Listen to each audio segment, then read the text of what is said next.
자신과의 약속을 지키라라는 제목이고요. 이게 내 자신과 약속을 지키는 게 이게 하나님의 성품을 닮아가는 거구나. 어, 제 개인적으로는 이제 그러한 메시지를 오늘 본문 가운데 다양한 내용들이 있지만 그 메시지가 중요한 메시지구나 생각을 하게 되었습니다. 신명기 21장, 우리가 전에 21장, 지난주 금요일 날 나눴던 말씀을 보면 살인자를 알 수 없는 사건의 처리 문제, 또 전쟁에서 포로된 여인을 아내로 삼는 문제, 폐역한 자식을 처리하는 문제와 같은 아주 특별한 상황에 대한 율법을 우리에게 이제 소개해주고 있다면 22장의 내용은 우리가 일상 가운데서 지켜야 할 규정에 대한 말씀을 우리에게 소개해주고 있습니다. 사실은 특별한 일보다 일상이 훨씬 더 중요하죠. 일상 속에 우리가 어떠한 마음을 가지고 어떠한 태도로 인생을 살아가야 할까. 사실은 일상이 훨씬 더 많은 날들을 포함하고 있기 때문에 이것이 되게 중요한 메시지일 수 있다 이런 생각을 하게 됩니다.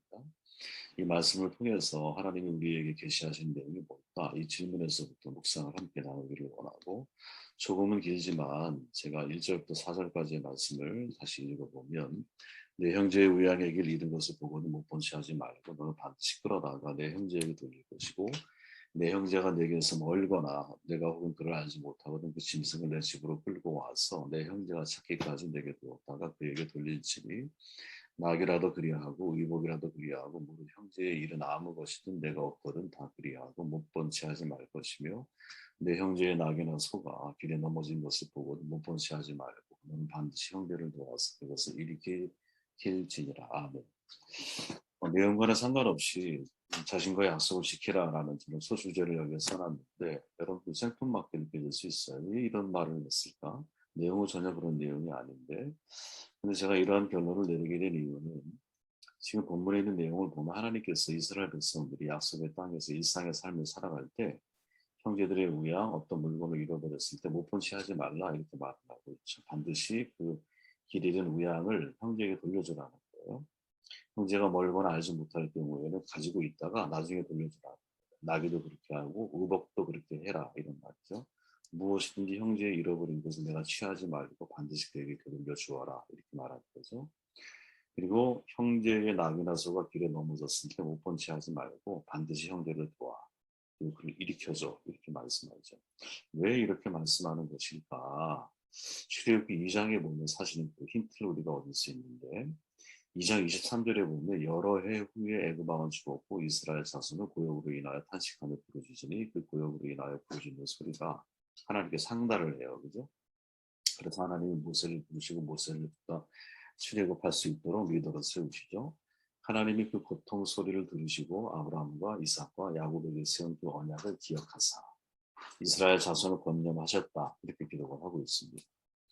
다시 말해 하나님은 애굽에서 이스라엘이 어려움을 당하고 있을 때 그들이 부르짖고 있을 때 그 소리를 외면하지 않고 그들을 돌아보셨기 때문에 그들이 자신의 어려운 자신의 어떤 고역 중에 고통스러움을 하나님 앞에 부르짖었을 때 하나님이 그것을 잊지 않고 권념하다 자카르라고 하는 말은 기억과 회상이라는 뜻이에요. 그 소리를 들으시고 하나님께서 무엇을 기억하셨냐면 아브라함과 이삭과 야곱에게 세운 언약을 기억하셨다라는 거죠. 이게 사실 중요한 내용이라는 거예요.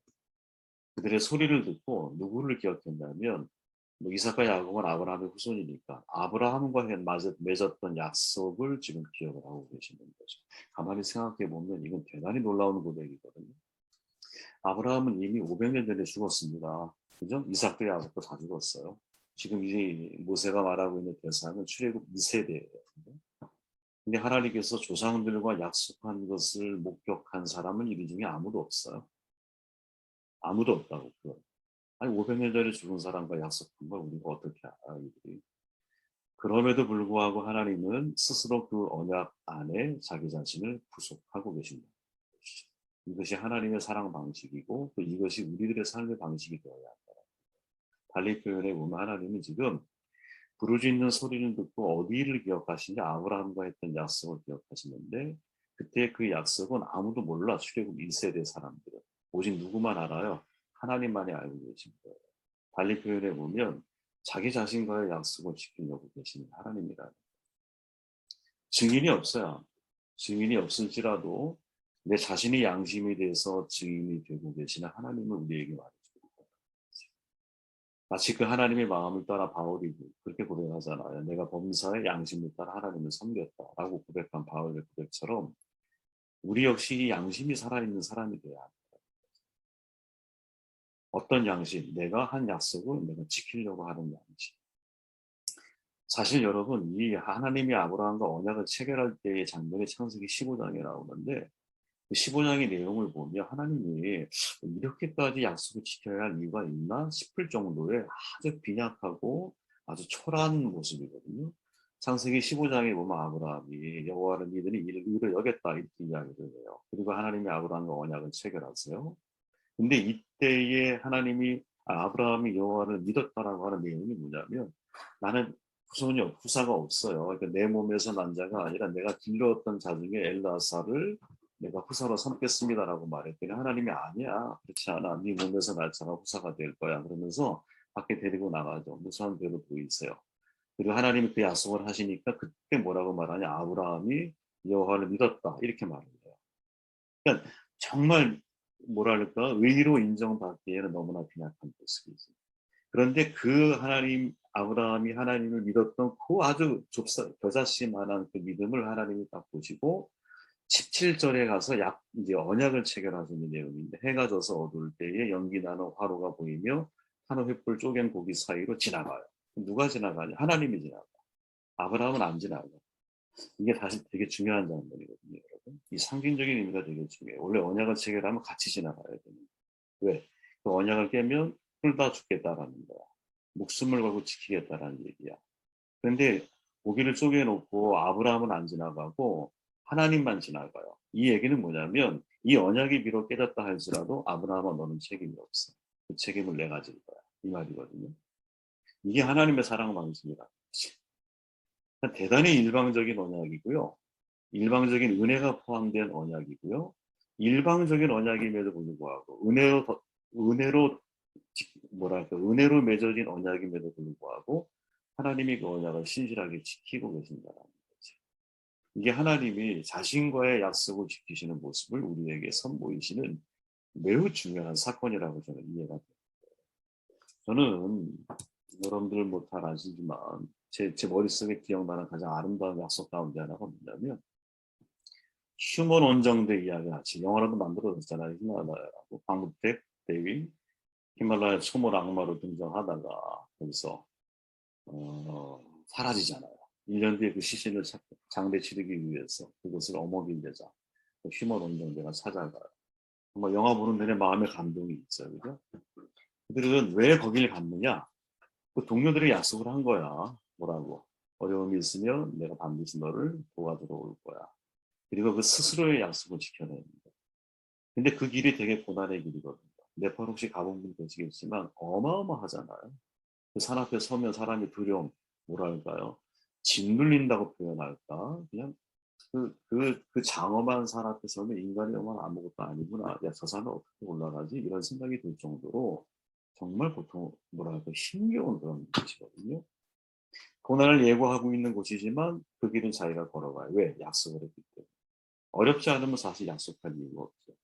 약속을 하는 이유는 어렵지만 지키겠다라고 하는 굳건한 의지, 그 고난, 고통, 이기게 만드는 힘이 그 속에 사실 있는 거거든요.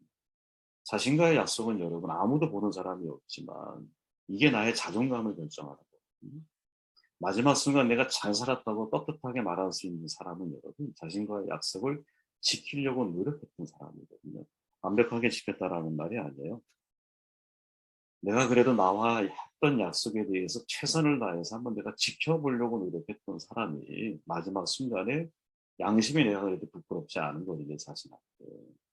지금까지 우리가 얼마나 많은 약속을 해요? 또 얼마나 많은 그 약속을 지켰습니까? 만약 지금까지 우리가 내 자신과 했던 약속 혹은 누군가 말하지 않았지만 내가 저 사람에게 이렇게 해야겠다.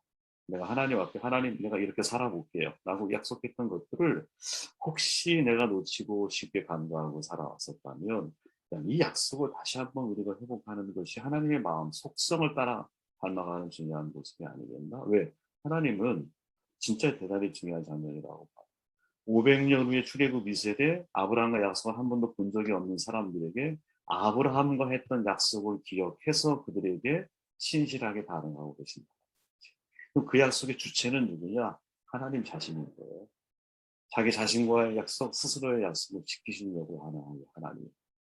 우리가 하나님의 성품을 닮아간다? 그러면 이 성품이 우리 가운데 있어야 되는 것이죠. 그래서 바울이 내가 범사의 양심을 따라 하나님을 섬겼다라고 하는 그 말은 그의 인생이 얼마나 자신과의 약속을 철저하게 내 양심 함께 한다는 뜻이잖아요. 양심이.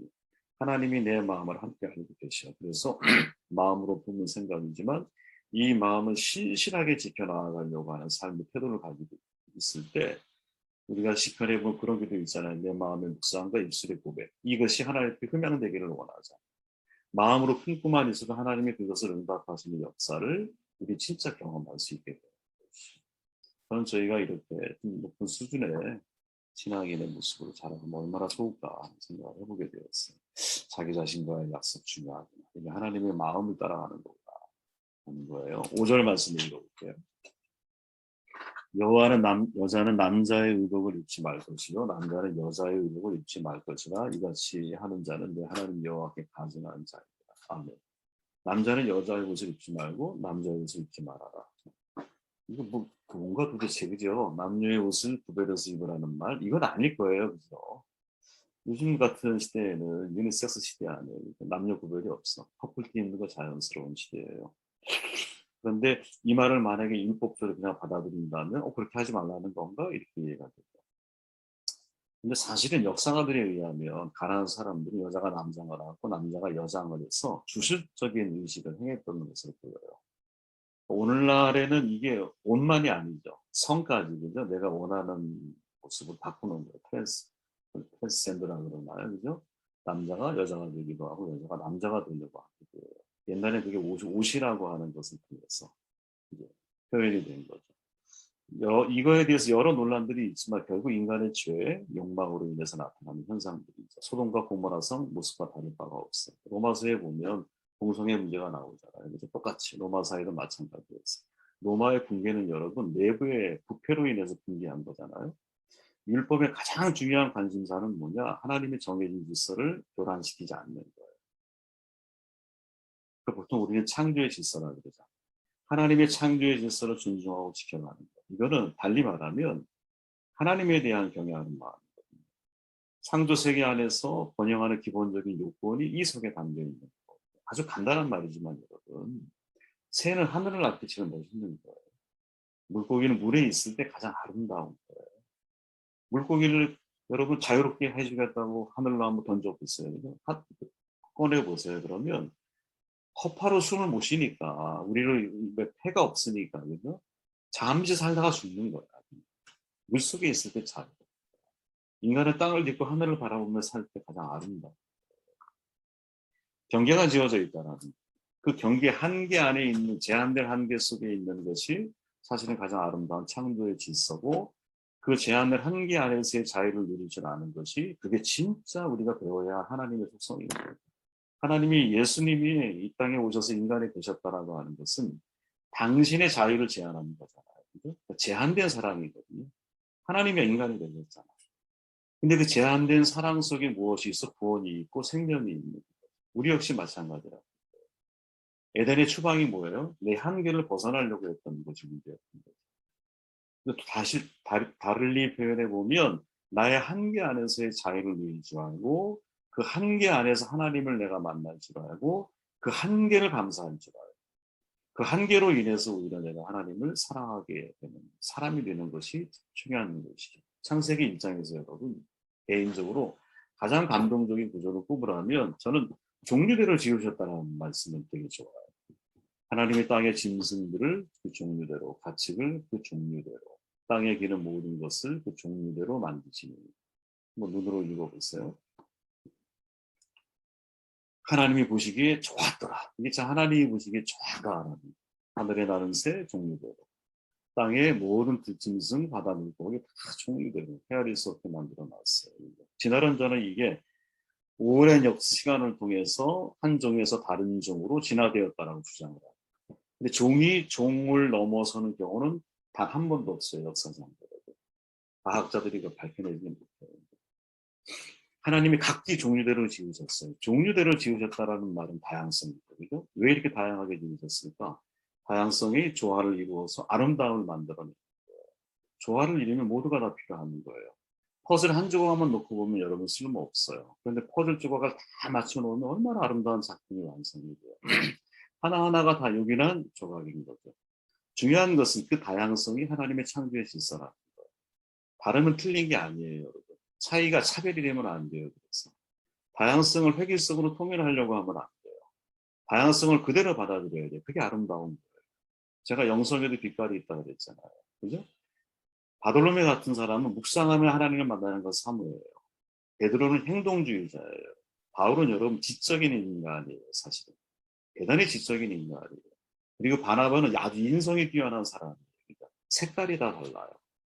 어느 것이 맞다, 어느 것이 틀리다 이렇게만 하면 안 돼요. 여러분. 그 사람의 고유의 모습을 가지고 하나님을 사랑하는 방식이 다 그렇게 그 사람이 사랑하는 하나님의 방식을 사랑해 줄 줄 아는 것이 되게 중요합니다. 사랑에도 언어가 있다고 그러잖아요. 그 사랑의 언어는 되게 다양하거든요. 어떤 사람의 사랑의 언어는 책임감이고요. 어떤 사람은 따뜻함이에요. 어떤 사람은 말을 이렇게 부드럽게 감성적으로 하는 말, 이걸 사랑이라고 느낄 수도 있고요. 어떤 사람은 그 저마다 다 다른 사람이 표현하는 언어. 중요한 것은 내가 원하는 언어로만 상대가 말해주기를 기대하지 말고 상대의 모습 그대로를 내가 그냥 구부러진 거를 피려고 해서 부러뜨리지 말고 그냥 그대로 내가 수용하면서 그 속에서 아름다움을 발견해 나간다는 것 정말 중요한 거라고 저는 생각해요. 특히 이게 교회 그리스도인들이 잘해야 되는 문제야. 종류대로라는 말이 영어로 kind잖아요. 히브리어는 민의 민, 한자, 민. 이게 뭐냐? 한계가 지어졌다는 뜻이에요. 그러니까 하나님 앞에서 인간이 한계를 하는 것이 선악과거든요. 그러니까 선악과 앞에 서면 하나님은 창조주고 나는 피조물이 되는 거예요. 이게 한계를 하는 거예요. 사람과 사이사이에도 여러분 한계, 즉 넘지 말아야 할 한계를 아는 게 중요한 거거든요. 왜? 그게 창조의 질서를 따르는 거기 때문에 그래요. 그래서 모세가 우리가 읽었던 5절 이하에 쭉 나오는 내용을 보면 소유의 경계를 분명하게 거두잖아요. 이웃의 소유를 탐내지 마라라고 말해요. 그리고 하나님이 부여하신 성에 대한 정체성을 감사하고 소중히 여겨라. 트랜스퍼 바꾸지 말라는 거예요. 바꾸지 말아라. 식물을 키울 때도 품종을 섞어 기르지 말고 짐승을 부릴 때도 각자의 개성을 존중해 줘라. 이렇게 이야기를 하거든요. 아주 사소해 보이는 일에도 질서를 요구하는 이유가 뭐냐. 그 창조의 질서를 존중하고 따라갈 때 그때 세상이 진짜 아름다워. 기차가 여러분 레일만 다니면 괴롭죠. 레일 위를 벗어나고 싶은 마음이 들 때도 있을 거야. 그죠? 근데 벗어나면 죽음인 거예요. 사실 탈선이. 하나님의 창조 질서에 사는 것이 가장 안전하고. 그래서 이 시대의 사람은 여러분, 이 포스트 모더니즘 시대에 사람들이 다 해체시키기를 원하잖아. 질서도 파괴하기를 원하고 모든 것들이 다 이제 그런 시대를 자꾸 향해서 흘러가고 있는데 질서를 찾는 게 정말 중요하다는 생각이 들어요. 이 질서를 찾는다라는 게 하나님이 내게 주신 종류로서의 내가 서 있어야 할 자리를 내가 정확하게 이해하고 살아가는 거지. 여러분 개인적으로 제가 좋아하는 분이지만 세멜 스마이즈라는 분이 계셨어요. 자조론이라고 하는 이분이 이제 영국 분인데 아주 글을 깔끔하게 쓰시는 분이 있어요. 그분이 그런 말을 해요. 질서는 시간의 가장 훌륭한 지배자다. 왜냐하면 일이 효과적으로 처리되지 않는 한 시간은 그대로 사라지기 때문이다. 그리고 그 시간을 한 번 잃어버리면 영원히 찾을 수 없기 때문이다. 질서는 많은 중요한 문제들과 결부된다. 도덕이나 물질에 따른 법칙에 대한 걱정도 질서다. 세상은 질서로 시작했다. 질서가 있기 전에는 혼돈이 지배했다. 이렇게 말해요. 이건 대단한 크리스찬이에요, 사실은. 그래서 소개해드리는 거예요. 한번 기회 되면 여러분, 세멜 스마일즈 인터넷 검색하시면 좋은 책들을 많이 만나실 수 있을 거예요. 중요한 내용이죠. 질서가 있기 전에 혼돈이 지배했어요. 역으로 말하면 질서가 있어야 혼돈이 사라집니다. 그럼 인생의 질서, 창조의 질서가 뭐냐? 여러 가지 다양한 내용이 있겠지만 저는 그거를 종류라고 하는 문제로 여러분들에게 소개를 해준 거예요. 한계를 넘어서지 않는 게 사실은 질서라는 거지. 나에게 주어진 하나님 주신 한계를 내가 넘어서지 않고 그 한계 안에서 하나님이 주신 창조의 섭리와 계획이 무엇인지를 오히려 진지하게 질문하고 그 해답을 찾아가는 은혜가 우리 가운데 있으면 얼마나 좋겠나 생각을 합니다. 항상 월요일은 시간이 좀 부족하네요. 15절 말씀을 이렇게 제가 간단하게 정리할게요. 그 처녀의 부모가 그 처녀의 처녀인 표를 얻어가지고 그 성문 장로들에게 가서 처녀의 아버지가 장로들에게 말하기를 내 딸을 이 사람에게 아내로 주었더니 그가 미워하여. 이제 핵심을 정리해드리면 이런 거거든요. 아니 남녀 사이의 문제를 어디로 데리고 가요? 장로들에게 데리고 가서 공동체의 문제로 이 문제를 처리하고 있다라는 거야. 그 내용이 쭉 나와요. 계속. 자, 생각해 보세요. 보통 우리가 생각할 때 남녀 문제, 가정의 문제, 이것은 개인의 문제라고 생각을 하지 공동체의 문제라고 생각을 안 해요. 그런데 여기서는 지금 이 문제를 어떻게 처리해? 공동체의 문제로 처리를 하려고 모세가 지금 이야기를 해주고 있어요. 예를 들어 여러분, 예수님 앞에 사람들이 가늠한 여인을 데리고 왔잖아요. 그 내용을 우리가 들어가기 전에 예수님이 그 문제를 어떻게 처리하셨냐면 가늠의 문제를 함께 모였던 그 사람들의 공동체의 문제로 연결시켜버리거든요. 어떻게? 야, 죄가 없는 자가 먼저 돌로 쳐. 그러니까 여인의 가늠한 문제에 대해서 공동체가 반응할 수밖에 없는 구도가 바뀐 거예요. 구도가. 그럼 왜 공동체의 문제를 그 문제를 풀어가고 계실까? 교회로 근원적으로 말하는 교회는 또 하나의 가족이기 때문에 그럴 거예요. 그죠? 교회 공동체 그리스도의 몸이잖아. 서로 다른 가족들이 만나서 또 하나의 하나님의 권속이 됐잖아요. 그죠? 그렇게 가정의 문제가 아니라 이것은 한 지체로서 서로가 다 연결되어져 있는 문제로 풀어가는 게 좋다. 그럼 우린 질문하지 않을 수가 없는 거죠. 뭐 어디까지가 개인의 문제고 어디까지가 공동의 문제고. 이거 중요한 문제예요. 그죠? 야, 교회 생활하면서 공동체인 건 사실이야. 알아. 그럼 어디까지가 개인이 처리하고 어디까지부터 공동체와 연결지어 생각을 할까? 이건 쉽지 않다는 거예요. 한 예를 들어서 여호수아에 넘어가면 아간이 범죄하잖아. 근데 이 책임을 공동체에 묻잖아요. 그리고 이 책임을 하나님이 심판하실 때 아간의 자녀들까지 다 돌에 맞아 죽고 처벌을 다 당해요. 너무나 불합리해 보여요. 왜? 아니 부모가 잘못했는데 자식이 뭔 문제예요? 자식이 선택했습니까? 아니에요. 그런데 왜 연대 책임을 자꾸 이렇게 물으실까? 그리고 그 책임을 공동체까지 확산을 시키셔요. 왜 이렇게 처리하실까? 다윗이 바세바를 범했어요. 그 사이에 아이가 태어났어. 근데 아이를 왜 죽여요? 걔가 무슨 죄가 있다고 죽여요? 왜 그것을 공동 연대 책임으로 다 하나님이 묻고 계실까? 이 질문을 신학자들이 엄청 많이 던졌어요. 이 질문을. 근데 그들의 결론은 뭐냐? 공동으로 책임져야 될까 개인적인 차이점이 있다라는.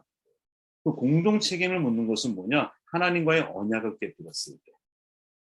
개인 처벌은 내가 잘못한 것 같냐? 근데 공동적으로 연대 책임을 물어야 될 것은 뭐냐면 하나님의 언약과 관련되어져 있는 문제에 대해서는 하나님이 꼭 공동으로 책임을 묻더라는 거죠. 그럼 생각해 보세요. 야, 하나님의 언약과 관련된 게 무엇일까? 이 질문하기 대답 찾기 참 쉽지가 않은 문제라는 거야. 그래서 내가 내릴 수 있는 결론은 뭐냐?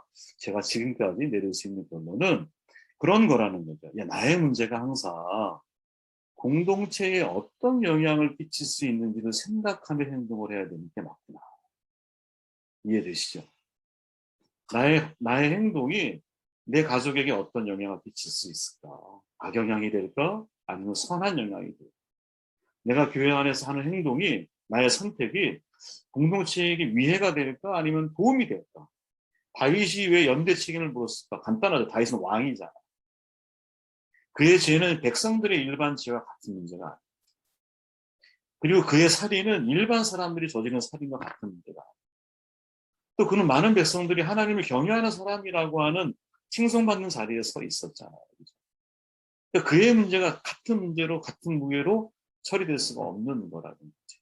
그 결정을 내리는 것은 우리가 아닐 거거든요. 하지만 우리가 그 공동 책임과 개인 처벌에 대해서 나의 행동이 이게 가정이나 공동체에 이게 어떤 영향을 줄 수 있을까를 생각하면서 결정을 할 수 있다면 우리는 보다 지혜로운 선택을 하게 되지 않을까 그런 생각을 해보게 되었습니다.